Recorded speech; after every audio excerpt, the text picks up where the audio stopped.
So this is Lab 7, calculating the mass of the black hole. My name is Casey Haynes, Lab Section M01. So the problem that we are given in our lab is that we need to use the code that we worked with in class and the new data set provided for us, and using information from our code and from our model, we need to find the mass of the black hole acting on the star.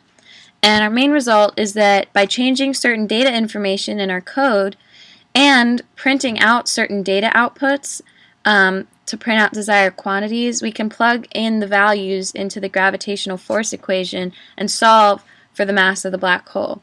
So how do we know that it's the gravitational force equation that we can use to solve for the mass? Well, we know our star is moving in a circle, and we know the gravitational force of the gravitational force of the black hole is affecting the star, because we know that the net force on the star is in a circle. It's from the gravitational force of the black hole, and the net force on the star can also be calculated using the momentum of the star because of the momentum principle. So our model calculates F net using the momentum principle and adding up the parallel and perpendicular components of force, but we then use that net force to plug into our gravitational force equation and solve for the mass of the black hole. So let's actually do that. Let's actually calculate the mass of the black hole right now.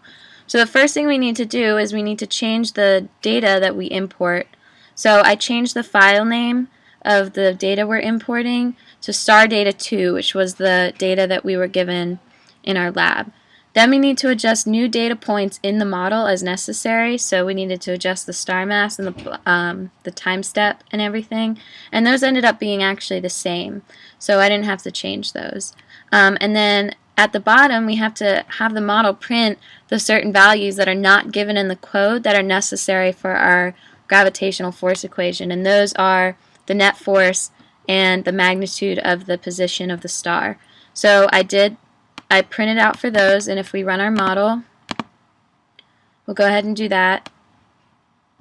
And you can see that it prints out the values that we needed, and then we could go ahead and calculate for the mass of the black hole, which was correct. You can see on WebAssign I got that correct.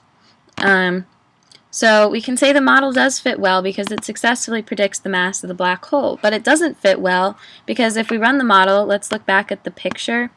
The model only goes about a quarter of the way around the circle. It would be better if we could see the star going all the way around the circle. And you can also see that the arrows are kind of messed up. They're not very aesthetically pleasing. So if we adjusted the aesthetics of our model a little bit more, it would help us understand the physics better because it would give us a nice visual of what's going on. So what does it mean? The question here is, we have to talk about the arrows that represent the net force, and then the parallel and perpendicular components. And then we need to talk about how F net is equal to delta P over delta T and how that's similar and how they're different.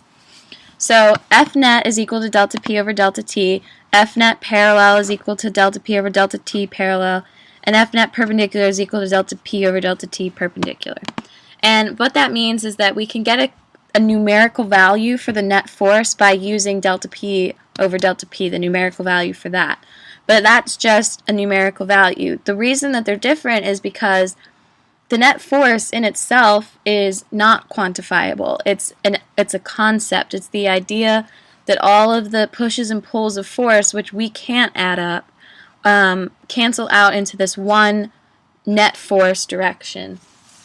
And that's a conceptual thing. It's impossible for us to individually take all the forces and then add them up into a single direction that it's going. That's impossible for us to do, but we can get a numerical value using delta P over delta T, but they are different because, well, although delta P over delta T can calculate for F net is a concept, whereas delta P over delta T is an actual numerical value. So then, what if the black hole was replaced with another one? Could you tell the difference? Yes, you could tell the difference because we can see from our gravitational force equation that the mass of the black hole is going to directly affect the net force of the gravity. So if our mass of our black hole changed, then the output that we print of the net force would be different. So this value, 5.28326, would no longer be that value, it would be different. And that would give us a different mass for our black hole. So thank you for listening, and I hope you enjoyed my lab.